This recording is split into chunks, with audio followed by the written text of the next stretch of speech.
할렐루야. 하나님의 은혜와 사랑이 변함없이 우리 모든 성도님들과 동행하시기를 주님의 이름으로 간절히 축원합니다. 우리 앞뒤 좌우에 있는 분들과 한 번 더 인사하실까요? 우리 말씀으로 은혜 받읍시다. 우리 인사하시겠습니다. 말씀으로 은혜 받읍시다. 이명무 목사한테 박수 쳐주는 곳은 불꽃교회밖에 없을 거예요. 너무 감사합니다. 예. 오늘 이 시간에 정말 간절하게 하나님의 은혜가 임하기를 정말 기도하고 또 사모하는 마음으로 올라왔어요. 그 기도대로 하나님이 응답하실 줄 믿습니다. 제가 목사 안수를 받고 얼마 안 됐을 때 교회에서 배려해 주셔서 목회자 세미나에 참여한 적이 있었어요.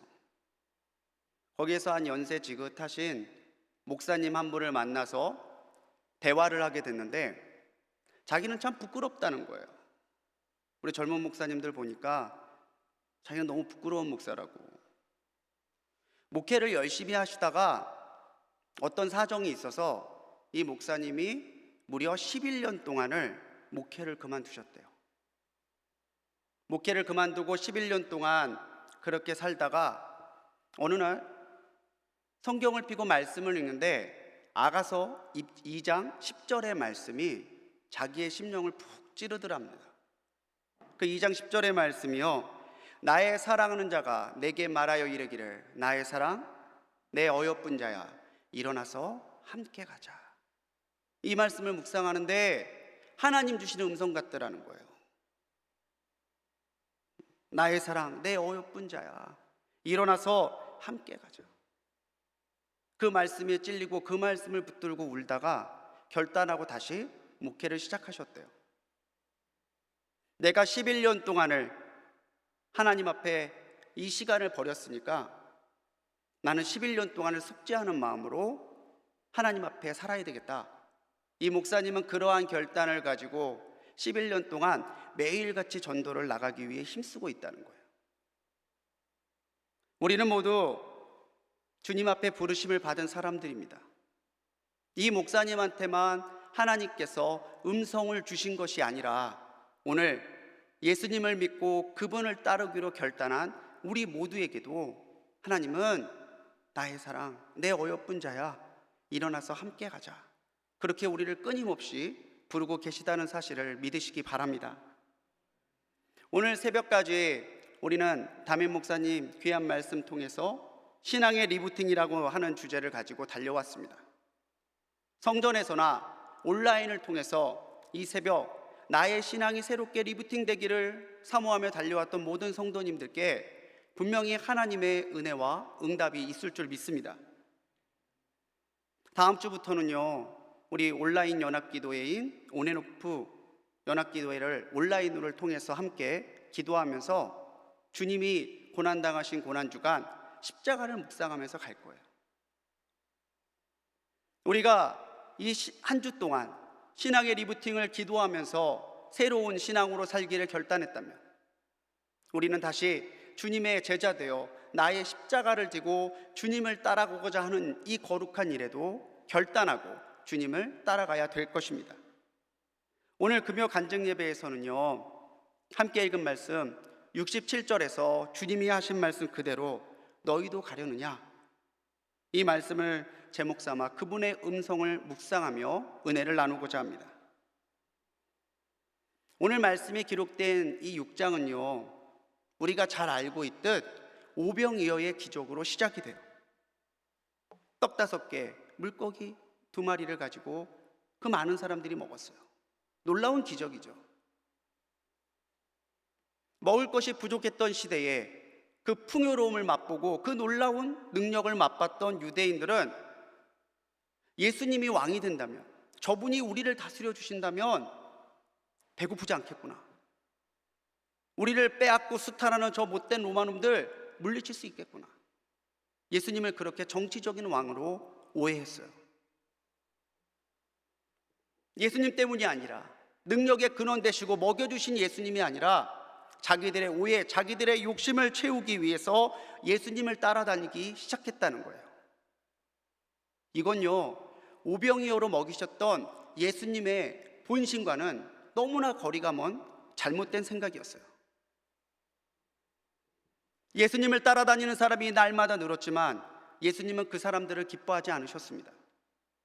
26절 말씀에서 예수님은 말씀하시죠. 내가 진실로 진실로 너희에게 이르노니 너희가 나를 찾는 것은 표적을 본 까닭이 아니라 떡을 먹고 배부른 까닭이라. 예수님 때문이 아니라 떡 때문에, 예수님이 주시는 거룩한 소망 때문이 아니라 예수님을 통해서 내 욕심을 채우고자 하는 그 욕망 때문에 예수님을 따라다니는 사람들이 늘고 있었다는 거예요. 그 사람들은 표적의 주인 대신, 능력의 근원 대신 주님을 사랑하고 따랐던 사람들이 아니라 그 먹고 배불렀던 떡 때문에 예수님을 이용하고자 따라다니는 욕심 많은 사람들에 불과했습니다. 예수님은요, 오늘 말씀 통해서 그렇게 자기를 따르고 있는 그 무리들의 욕심을 적나라하게 지적하셨고, 욕심이 아니라 진정한 제자로서 나를 따라 함께 가기를 주님께서는 원하고 요청하고 계신 것이죠. 그런데 이 말을 듣고 많은 사람들이 떠나요. 너희도 가려느냐 주님 말씀하실 때 우리는 어떠한 믿음을 가지고 어떠한 삶의 모습을 가지고 주님 앞에 서야 될까요? 먼저는요, 우리가 주님의 관점으로 변화되어야 돼요. 주님이 보시는 것을 나도 봐야 되고, 주님의 마음을 나도 품어야 되고요, 주님께서 생각하시고 주님께서 행동하시는 대로 우리가 그 생각처를 따라 생각하고 그 삶을 따라 살아가는 그런 삶의 모습이 우리에게 나타나야 된다고 하는 사실이죠. 예수님을 만나면요, 우리의 생각과 우리의 관점이 바뀌어요. 그거를 우리는 회심이라고 합니다. 마음을 돌이켰다는 거예요. 교회에 등록하고 출석한다고 해서 그리스도인이 되는 것이 아닙니다. 주님을 인격적으로 만나고 성령님께서 그 감동을 그 사람의 심령에 주실 때에 주님께서 주시는 그 마음을 따라 나의 마음을 돌이켜 회심해서 하나님의 생각, 하나님의 마음으로 바뀔 때에야 비로소 그 사람이 진짜 그리스도인이 된다는 것은 우리 모두가 다 아는 사실이죠. 주님의 오병이어의 기적을 체험했습니다. 주님이 손수 떼어주셨던 그 떡과 물고기를 먹었습니다. 그런데도 대다수의 군중들은 예수님의 생각, 예수님의 관점으로 변화되지 못했어요. 그렇기 때문에 그들은 예수님이 아니라 먹고 배불렀던 떡을 주목하고 있었어요. 여전히 그들의 시각은, 그들의 관점은 세상에 있었고, 자기가 먹고 배부르는 풍성함에 있었고, 세상에 있었다는 거죠. 예수님은요, 그런 그들의 잘못된 시각이, 잘못된 관점이 어떻게 바뀌어야 되는지 분명하게 53절에서 말씀해 주고 계십니다. 예수께서 이르시되 내가 진실로 진실로 너희에게 이르노니 인자의 살을 먹지 아니하고 인자의 피를 마시지 아니하면 너희 속에 생명이 없느니라. 참으로 너희가 얻고자 노력해야 되는 것은 먹고도 다시 줄이는, 마셔도 다시 가라는 세상의 떡, 세상의 음료가 아니라 영원히 먹여주시고 영원히 목마르지 아니하게 하시는 생명의 떡, 생명의 음료가 되시는 주님의 살과 피를 먹는, 진정한 영적으로 주님을 따라가고 주님의 것을 온전히 받고자 하는, 그렇게 주님을 따라가는 제자의 삶이 되어야 된다고 주님은 말씀하시는 거예요.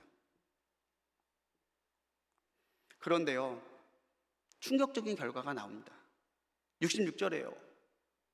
그때부터 그의 제자 중에서 많은 사람이 떠나가고 다시 그와 함께 다니지 아니하더라. 참 충격적인 결과 아닙니까? 저희들이 신학교 때 늘 귀에 못이 박히게 들었던 것 중에 하나가요, 초대교회처럼이에요.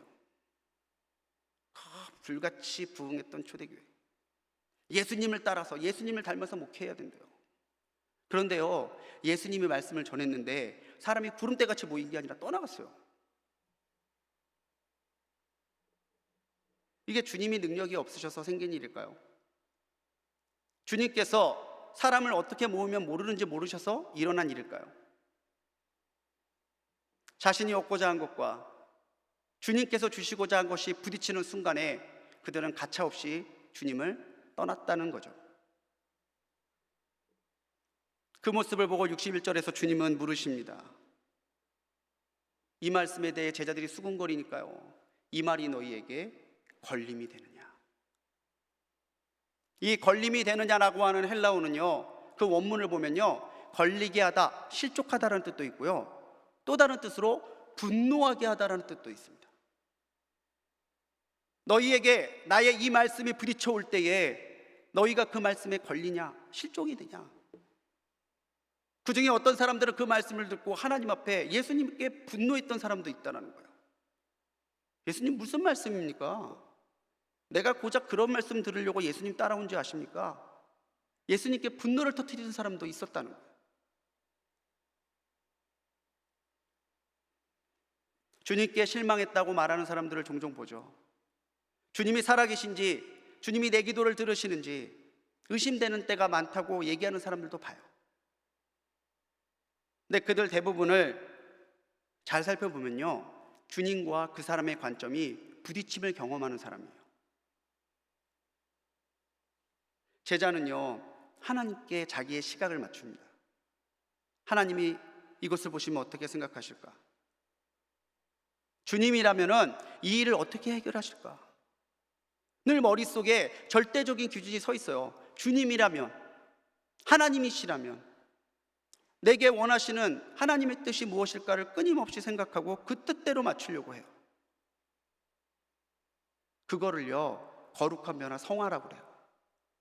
하나님의 생각에 나를 맞추다 보면 내가 하나님을 따라 거룩하게 변해가요. 제자는 그렇게 하나님께 자신을 맞추지만 무리는요, 자신의 욕심이 채워지지 않으면 떠나요. 그 모습을 보고 60절에서 주님은 인자가 이전에 있던 곳으로 올라가는 거 보면 너희 어떡할 거냐 물으세요. 지금 너희가 이 정도의 말씀을 가지고 걸림이 돼서 분노해서 나를 온전히 따르지 못한다면 내가 하늘로 승천하는 모습을 봐도 너희들 제자로서 살 수 없을 거야. 주님은 그렇게 경고하시는 거예요. 이 정도 갖고 걸려? 이 정도 갖고 분노해? 너희들 그러다가 내가 승천하는 거 보면 니네 어떻게 하려고 그러니? 주님은 그렇게 말씀하시는 거죠. 근본적인 신앙, 레디컬이라고 하는 책을 썼던 데이비드 플랜 목사님이요, 현대적인 복음을 그렇게 진단하셨어요. 현대판 복음은 군중을 끌어모으고 환심을 산다. 하지만 성경적인 복음은 일시적으로 그들을 애통하게 하더라도 그들의 영혼을 구원한다. 회심은요, 편할 때, 즐거울 때, 익숙할 때 일어나는 게 아니에요. 회심은요, 불편해야 돼요. 걸려야 되고요, 찔려야 돼요. 그래야 회심이 일어나는 거예요. 근데 솔직하게도 얘기해 볼까요? 현대판 복음, 성경적인 복음, 그렇게 플랜 목사님은 얘기했지만 사실은요, 이 시대의 사람들이 예수를 믿으면 나의 소망이 이루어진다는 복음에는 관심이 있는데 내가 죽고 예수님이 산다고 하는 십자가의 복음에는 관심이 없다는 거예요.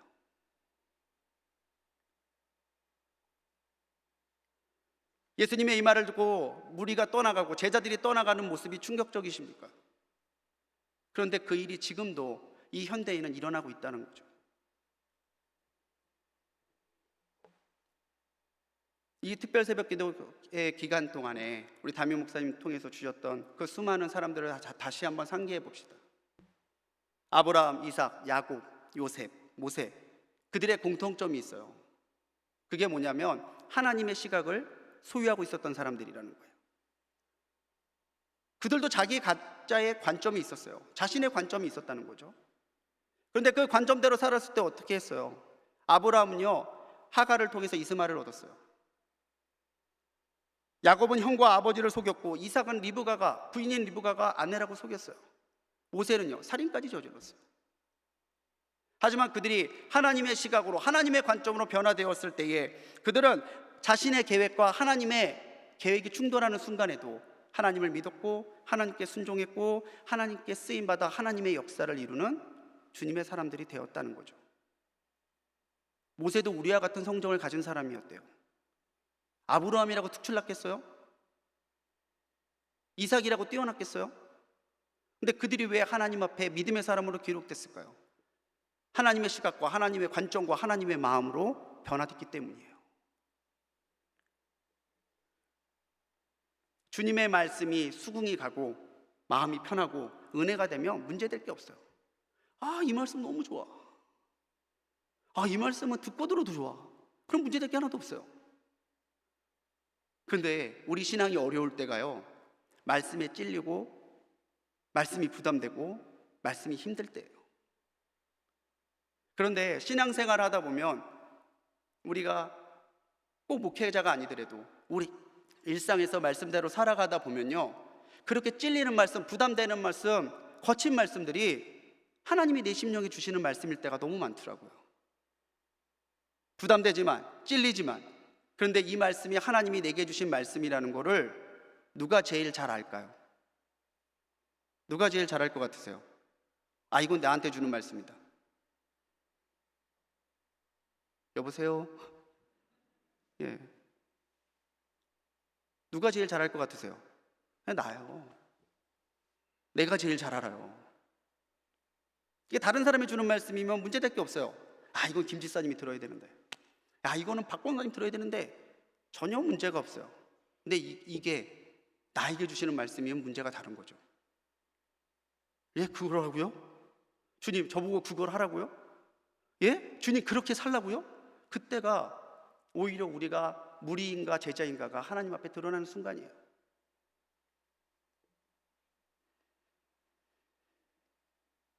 하지만 우리가 그 말씀이 나를 찌를 때, 그 말씀이 나를 거칠게 할 때에 오히려 내가 그 말씀 앞에 분노를 터뜨리는 것이 아니라 겸손하게 내려놓고 그 말씀에 나의 시각과 나의 관점을 조정하기 시작하면은 주님의 뜻이 보이기 시작하고 주님의 계획이 내 삶에 나타나기 시작해요. 걸림이 되며 떠나가면요, 주님을 따를 수 없지만 순종하여 주님 앞에 남으면 주님께서 기뻐하시는 사람이 돼요. 주님께서 나의 시각과 다른 때를 주셨을 때에 분노하면 수많은 무리 중에 하나에 불과하게 되지만, 그때에 오히려 하나님의 말씀을 따라 그 관점을 따라 내가 살아가기를 힘쓰면 나는 수많은 무리 중에 하나가 아니라 하나님께서 주목하시는 제자가 될 수 있다는 거죠. 오히려 그때가 나의 신앙과 삶을 한층 업그레이드 할 수 있는 기회라는 사실을 여러분 분명히 기억하시기 바랍니다. 하나님이 내게 거치는 말씀을 줄 때, 하나님이 내게 찔리는 말씀을 줄 때, 하나님이 내가 부담스러워하는 말씀을 줄 때, 하나님이 나를 한 단계 업그레이드 시키시려고 하는구나. 여러분 그렇게 생각하셔도요, 99.99% 맞아요. 사랑하는 우리 성도님들, 오늘 이 밤에 주님의 고난을 묵상하는 고난 주간을 앞두고 있는 이 밤에 여러분의 시각과 여러분의 마음 온전히 주님의 마음에 맞출 수 있는 복된 성도님들이 되시기 바랍니다. 그럴 때 분명히 주님께서는 우리가 주님께 붙들려 변화된 제자라는 것을 인정하시고 우리가 제자로서 살 수 있도록 은혜와 능력을 베풀어 주실 줄 믿습니다. 우리가 주님을 온전히 따라가려면요, 우리가요 영의 사람이 돼야 돼요. 영의 사람. 예수님의 말씀이 왜 그들에게 걸림이 되고 왜 실족이 됐을까요? 왜 예수님의 말씀을 듣고 그들이 분노했을까요? 그 이유를요, 주님은 63절에서 정확하게 진단하고 계세요. 같이 읽을까요? 살리는 것은 영이니 육은 무익하니라. 내가 너희에게 이른 말은 영이요 생명이라. 아멘. 너무나 정확하게 주님 보신 거죠. 나는 너희에게 영적인 말을 하는데 너희는 육적인 관점으로 보니까 이게 안 통한다는 거예요. 요한복음은요, 두 가지를 대조시켜서 어느 것이 더 진정한 가치를 지니고 있는지를 보여주는 방법을 즐겨 사용합니다. 생명의 떡과 세상의 떡, 빛과 어둠, 무리와 제자, 영과 육, 이렇게 서로 대조시켜서 무엇이 더 진실하고 무엇이 더 가치 있는지를 분명하게 깨닫도록 하는 방법을 즐겨 사용해요. 그런데 우리의 삶도 우리의 신앙도 마찬가지잖아요. 중간지대가 없어요. 주님 앞엔 이거 아니면 이거예요. 주님이 기뻐하시는 것, 주님의 기쁨에서 멀어져 있는 것, 둘 중에 하나라는 거죠. 우리가 주님의 제자가 되고 주님의 마음을 이해하려면요, 무엇보다 우리는 성령으로 충만한 영의 사람이 되어야 될 줄로 믿습니다. 무리는 육에 속했던 사람이죠. 그래서 육신의 것이 채워지지 않으니까 떠나는 거예요. 하지만 제자들은 성령으로 변화된 영의 사람들이 되어야 되겠죠. 영의 사람들이기 때문에 세상의 것에 흔들리지 아니하고 참 생명이고 유일한 구원의 길 대신 그리스도 예수만이 참 가치가 있다는 것을 알고 믿고 따라가요. 이 사람이 육의 사람이냐 영의 사람이냐 알아보려면요, 대화해 보면 드러나요. 속회 모임 1시간만 해봐도요, 그 사람과 1시간만 차를 마시고 대화해 봐도 이 사람이 영적인 관심이 많은 사람인지 육적인 관심이 많은 사람인지가 확연하게 드러나요. 세상의 재리를 구하고 세상의 명예를 따라 높아지기를 구해요. 주님이 살기를 원하는 것이 아니라 내가 높아지기를 구해요. 어떻게 하면 돈 벌 수 있을까? 어떻게 하면 높아질 수 있을까? 어떻게 하면 이 땅에서 내가 더 많은 것을 누리며 살 수 있을까? 대화의 대부분들이 그런 거예요.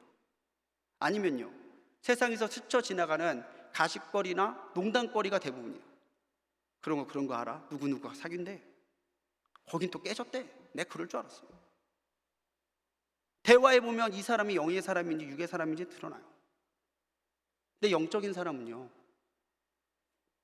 그의 관심이 영에 있기 때문에 그가 하는 말을 들어보면 다 영적이에요. 내가 이렇게 기도했는데 하나님이 이렇게 응답하셨어. 내가 이렇게 아픔 가운데 있었는데 하나님이 나를 치유하셨어. 24시간 밤새도록 하나님 얘기하고 영적인 얘기를 해도 끊어지지가 않아요. 그런데요, 잘 들어보세요. 육의 사람하고 오랫동안 대화하잖아요. 피곤해요. 힘들어요. 지쳐요. 그만 대화 끊고 빨리 집에 가고 싶어요. 근데 영적인 사람과 영적인 대화를 하잖아요. 시간 가는 줄도 모르겠어요. 나는 이런 체험인데 저 사람은 저런 체험이 있어요. 저렇게도 하나님이 역사하시는구나. 내가 이런 체험을 했는데 저 사람도 그런 체험을 했어요. 자기도 그런 체험했어? 나도 그랬는데. 어머, 자기도 그랬구나. 대화에 꼬리를 물고 끊어지지가 않고 밤새도록 얘기를 해도 피곤하고 지친 것도 모르겠어요. 하루에 내가 생각하고 내가 뱉는 말들을 한번 찬찬히 성찰해 보십시오. 육적인 내용이 많은가 아니면 영적인 내용이 많은가? 나는 육의 관심이 더 많은 사람인가 아니면 영의 것을 갈망하고 영의 것을 따라가며 살고 있는가? 세계적인 영성학자인 엘리자베스 리버트가요, 예수 그리스도를 믿는 사람들은 욕망과 갈망을 분별해야 된다고 얘기해요. 욕망과 갈망. 욕망은요, 우리의 육신의 욕심을 채우는 자극적인 것들이 욕망이에요. 갈망은요, 우리로 하여금 하나님 앞에 거룩함을 이루어 가도록 나를 자극시키시고 나를 격려시키시는 하나님의 거룩한 소원, 그게 갈망이라는 거예요. 그럼 어떻게 하면 욕망과 갈망을 분별할 수 있는가? 다시 한번 보여드릴 테니까요, 한번 따라서 분별해 보세요. 먼저 영적인 자유함이 있는지를 봐야 된다는 거예요. 내 안에 일어나는 욕구가 나를 자유롭게 하는지 아니면 나를 얽어매는지. 영의 것이 가득할수록 나는 자유합니다. 그런데 육의 것이 가득해지잖아요. 많은 것을 가지고 있는데도 더 가져야 된다는 욕심과 또 가지고 있는데도 감사하지 못하는 허무함이 있어요.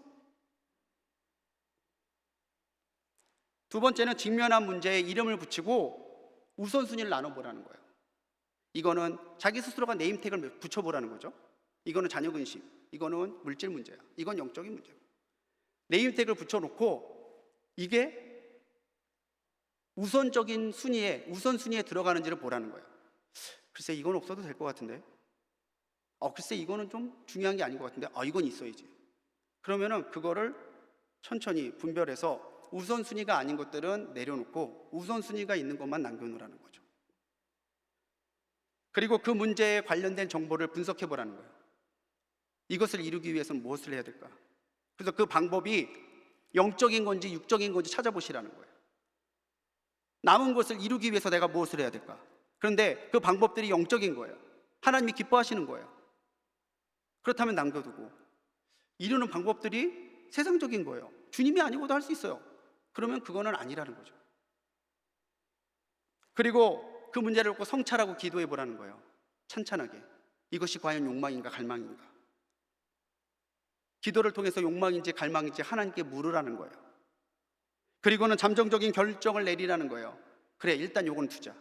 근데 이게 결정하라는 얘기가 아니라 결정을 하나님 앞에 주도권을 드리라는 얘기예요. 하나님, 이게 맞습니까? 성령님이 개입하셔서 성령님이 결정할 수 있는 여지를 남겨두라는 거죠. 그리고 확증을 구하래요. 주님, 이것이 과연 하나님께로 온 갈망이 맞다면은 주님, 내 삶에 확증을 주십시오. 이것이 하나님의 뜻임을 분명하게 보여주십시오. 그렇게 확증을 구하다가 그리고 나서는 과정을 평가해 보라는 거예요. 이것이 이루어졌을 때 나타나는 결과가 하나님 앞에 덕이 되고 영광이 되는지, 아니면 하나님의 영광을 가리고 하나님의 기쁨에서 멀어지는지, 그게 결론인 걸 보래요.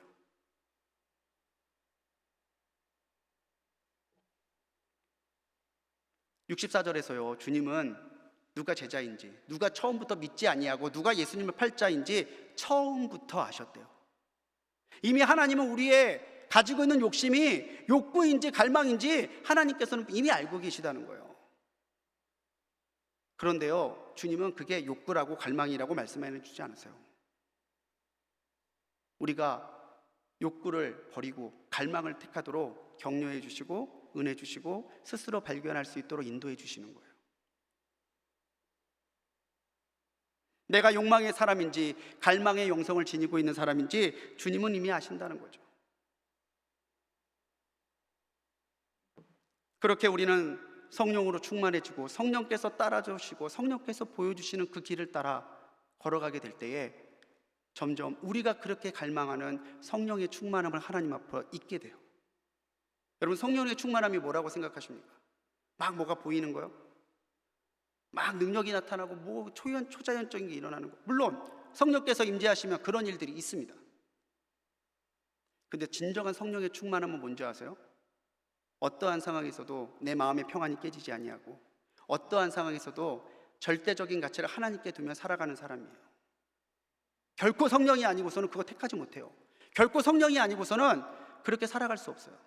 하지만 성령이 우리 가운데 충만하고 우리가 영의 사람이 돼가면요, 우리가 그것을 택하면서도 기쁨이 있고 우리가 그것을 행하면서도 하나님 앞에 부끄러움이 없다는 거예요. 한 집사님의 간증을 들었습니다. 가게를 운영하시는 집사님인데요, 가게를 개업하면서 하나님 앞에 그렇게 기도했대요. 하나님, 월 매출 1억 원을 찍게 하옵소서. 내가 1억 원을 매달 1억 원씩만 벌 수 있다면은 진짜 하나님, 제가 진짜 하나님 무엇이든지 하겠습니다. 진짜 월 매출 1억이 나오는 가게를 만들기 위해서 아침부터 밤늦게까지 그렇게 열심히 일했대요. 그러다가 어떻게 됐을까요? 아침부터 저녁까지 일만 해요. 골병 들었죠.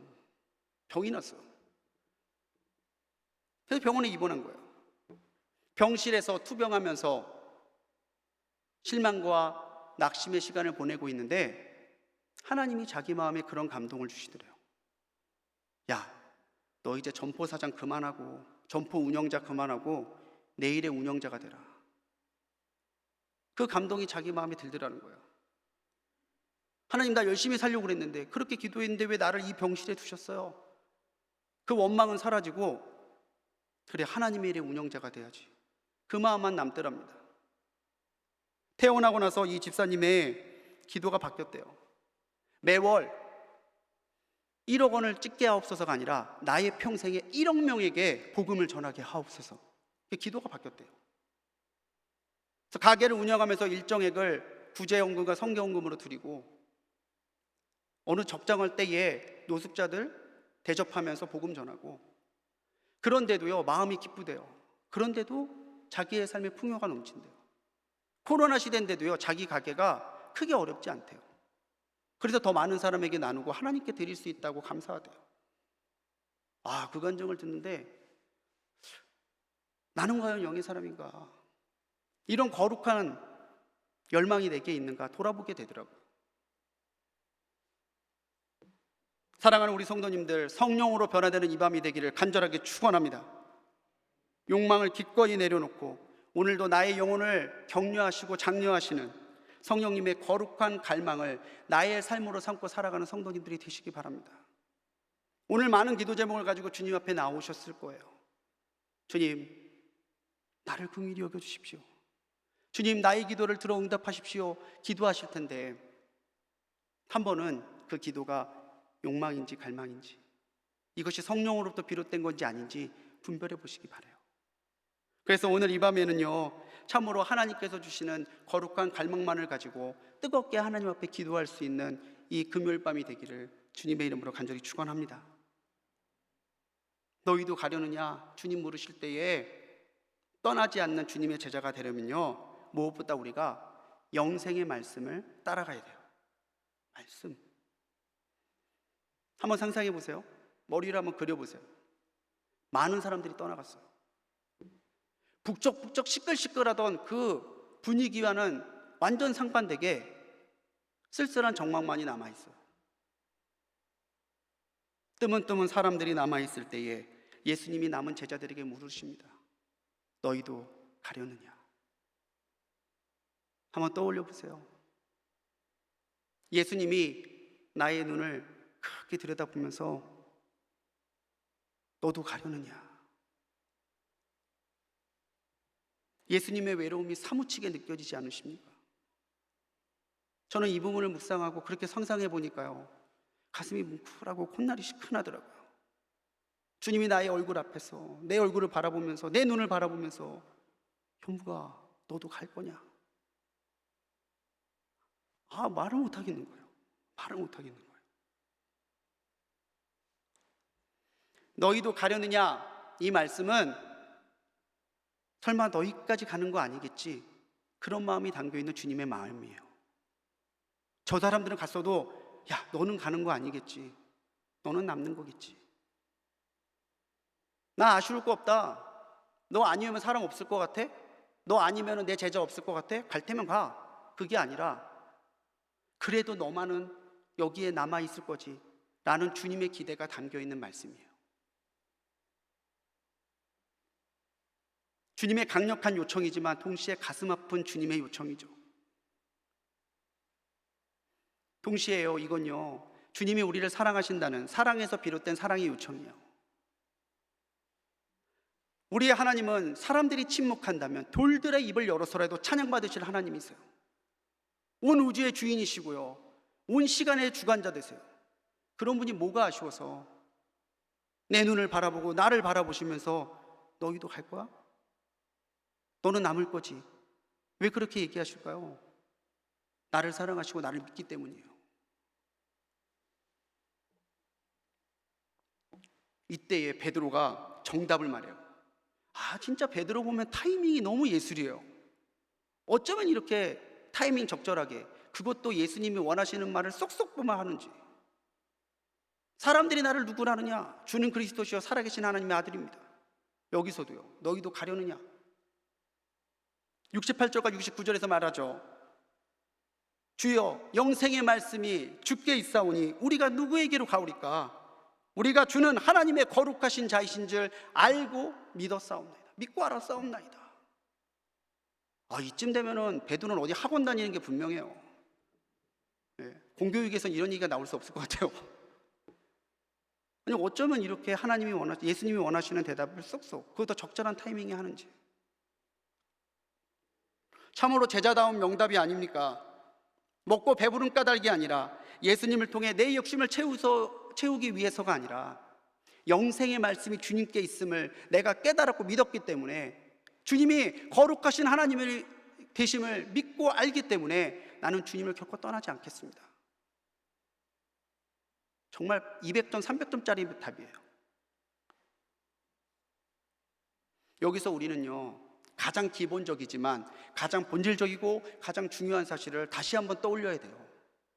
우리는 말씀을 따라갈 때에 주님을 떠나지 아니하고 주님을 따라갈 수 있다는 거예요. 사랑하는 성도님들, 영생의 말씀을 붙들며 사는 성도님들이 되시기 바랍니다. 사순절 기간에요, 매일 아침에 제가 섬기고 있는 베다니 교구와 엠마오 교구 성도님들께 사순절 묵상짐과 저의 간단한 묵상을 올려드리고 있습니다. 사실 저의 묵상 올리면서 저는 굉장히 부끄러워요. 참 부족한 게 많고 연약함이 많은데 제가 올려드린 묵상이 뭐 얼마나 대단한 거겠어요.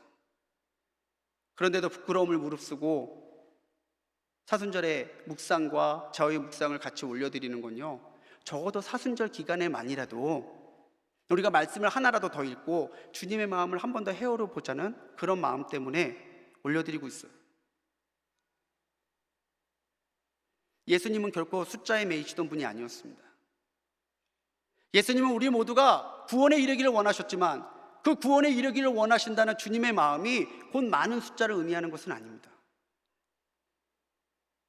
복음의 진리가 선포될 때에 많은 이들이 따랐지만요, 그들 모두가 제자는 아니었어요.